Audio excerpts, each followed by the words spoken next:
সম্মানীয় দর্শকবৃন্দ, আপনাদের প্রত্যেককেই আরও একবার সনাতন সত্য ইউটিউব চ্যানেলের নতুন ভিডিওতে আন্তরিক স্বাগত জানাই। আজ আমরা কথা বলবো এক মহিমান্বিত তিথি নিয়ে, যার নাম রাস পূর্ণিমা। যেদিন স্বয়ং ভগবান শ্রীকৃষ্ণ বৃন্দাবনে প্রকাশ করেছিলেন তার অদ্ভুত, অলৌকিক এবং প্রেমময় রাসলীলা। এবছর রাস পূর্ণিমা পড়েছে আগামী বুধবার, 5ই নভেম্বর। এই দিনটি কার্তিক মাসের পূর্ণিমা তিথি। ভগবান শ্রীকৃষ্ণ, শ্রীরাধা ও বৃন্দাবনের গোপীগণ এই রাতে একত্রিত হয়ে প্রেম, ভক্তি এবং আত্মার ঐক্যের এক অনন্য মহোৎসব উদযাপন করেছিলেন। তাই এই তিথি শুধু একটি পূর্ণিমা নয়, এটি ভক্তি এবং প্রেমের পরম পরিণতির প্রতীক। রাসলীলা হলো সেই মুহূর্ত যখন ঈশ্বর ও ভক্ত, আত্মা ও পরমাত্মার মিলন ঘটে। আসুন জেনে নেই কীভাবে রাসলীলা শুরু হলো। বৃন্দাবনের নিঃশব্দ অরণ্যে রাতের নরম চাঁদের আলোয় গোপীগণ কৃষ্ণের বাঁশির সুর শুনে মোহিত হয়ে ছুটে আসতে লাগেন। তারা ঘর সংসার সব ভুলে যায়, শুধুমাত্র একটি আহ্বান, সেই দিব্য বাঁশির সুর। ভগবান তখন তাদের উদ্দেশ্যে বলেন, হে গোপীগণ, এখন তোমরা ঘরে যাও, এই সময় আমার সঙ্গে থাকা তোমাদের জন্য নয়। কিন্তু গোপীরা বলেন, প্রভু, আমরা কিচ্ছু চাই না, শুধু তোমার সান্নিধ্য, তোমার প্রেম, তোমার দর্শনই আমাদের একমাত্র কামনা। এইভাবেই শুরু হয় সেই অদ্ভুত রাসলীলা, যেখানে ভগবান একসঙ্গে প্রত্যেক গোপীর সঙ্গে নৃত্য করেন। প্রত্যেকেই অনুভব করেন শ্রীকৃষ্ণ শুধুই আমার। এটাই ঈশ্বরীয় প্রেমের পরাকাষ্ঠা, যেখানে ঈশ্বর প্রতিটি ভক্তের হৃদয়ে ব্যক্তিগতভাবে অবস্থান করেন। রাসলীলা আসলে ভগবানের সঙ্গে আত্মার এবং পরমাত্মার নৃত্য। প্রতিটি গোপী হলো জীবাত্মা, আর কৃষ্ণ হলেন সেই পরমাত্মা।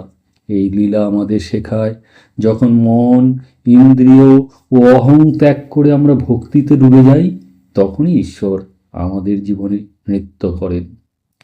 রাস পূর্ণিমার দিনে যে কাজগুলো আপনারা করতে পারেন যাতে ভগবান সন্তুষ্ট হয়, আপনার উপর আশীর্বাদ বর্ষিত হয়, সেগুলো বলছি। এই দিনে ভক্তরা কৃষ্ণ নাম জপ করেন, গীতা পাঠ এবং দীপদান করেন। সুতরাং সেই কাজগুলো আপনি করতে পারেন। বহু স্থানে আজও মহা সমারোহে রাস উৎসব পালিত হয়। বিশেষ করে আমাদের পশ্চিমবঙ্গের নবদ্বীপ, বৃন্দাবন, মায়াপুর, শান্তিনিকেতন এবং কোচবিহারের রাস উৎসব আমাদের অত্যন্ত হৃদয়ে স্থান করে নিয়েছে। রাসমঞ্চে কৃষ্ণের লীলা, রাধার আরাধনা ও গোপীদের নৃত্য নাট্যরূপে প্রদর্শিত হয়, আর ভক্তরা বিহ্বলভাবে সেই ভগবান শ্রীকৃষ্ণের লীলা তারা দেখতে থাকেন। অনেকে এই দিনে কার্তিক স্নান, তুলসী পূজা এবং রাধাকৃষ্ণের প্রতি প্রেম এবং ভক্তি নিবেদন করেন। এই রাতে শ্রীকৃষ্ণের নাম জপ, ভজন এবং দীপদান করলে অগণিত পাপ নাশ হয় এবং ঈশ্বরীয় কৃপা লাভ হয় বলে শাস্ত্রে উল্লেখ করা রয়েছে। ব্রহ্মবৈবর্ত পুরাণে বলা হয়েছে, রাসমণ্ডলে যে ভক্ত কৃষ্ণ নাম জপ করে সে মুক্তি লাভ করে। এছাড়াও গরুড় পুরাণে বলা হয়, রাস পূর্ণিমায় ভক্তি সহকারে উপবাস ও পুজো করলে জীবনের সমস্ত কষ্ট দূর হয়ে যায়। রাস পূর্ণিমা আমাদের শেখায়, ভগবানের প্রেম পেতে হলে বাহ্যিক কিছু নয়, প্রয়োজন শুধু নির্মল হৃদয় এবং গভীর ভক্তি। যেমন গোপীরা কৃষ্ণের জন্য সব কিছু ত্যাগ করেছিলেন, তেমনি আমরাও যদি হৃদয়ে ভক্তি এবং বিশ্বাস রাখি, কৃষ্ণ আমাদের জীবনে নিশ্চয়ই প্রকাশিত হবে। তো শ্রদ্ধেয় সম্মানীয় ভক্তবৃন্দ, আসুন আজকের এই রাস পূর্ণিমা তিথিতে আমরা সবাই একসঙ্গে পরমাত্মা ভগবান শ্রীকৃষ্ণের নাম জপ করি।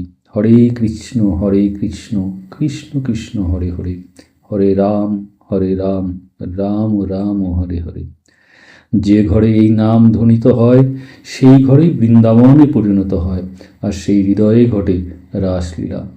জয় শ্রী রাধা, জয় শ্রী বৃন্দাবন বিহারীলাল। শ্রদ্ধেয় ভক্তগণ, যদি এই ভিডিওটি আপনাদের ভালো লেগে থাকে তাহলে অবশ্যই ভিডিওটিকে লাইক করবেন এবং আপনার পরিচিত বন্ধু বান্ধবদের কাছে এই ভিডিওটিকে শেয়ার করে দিন। পাশাপাশি কমেন্টে লিখুন জয় রাধে গোবিন্দ, জয় শ্রী রাধা কৃষ্ণ, এবং চ্যানেলটিকে সাবস্ক্রাইব করে অল নোটিফিকেশন বেলটি প্রেস করে দিন, কেননা এই ধরনের আধ্যাত্মিক ভিডিও নিয়ে আমি আপনাদের সামনে আবার হাজির হব।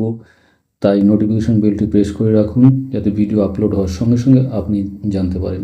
প্রত্যেকে ভালো থাকুন, সুস্থ থাকুন, পরম কৃপাময় প্রভুর আশীর্বাদ আপনাদের জীবনে ঝরে পড়ুক এই আশা করে আজকের মতো এখানেই শেষ করছি।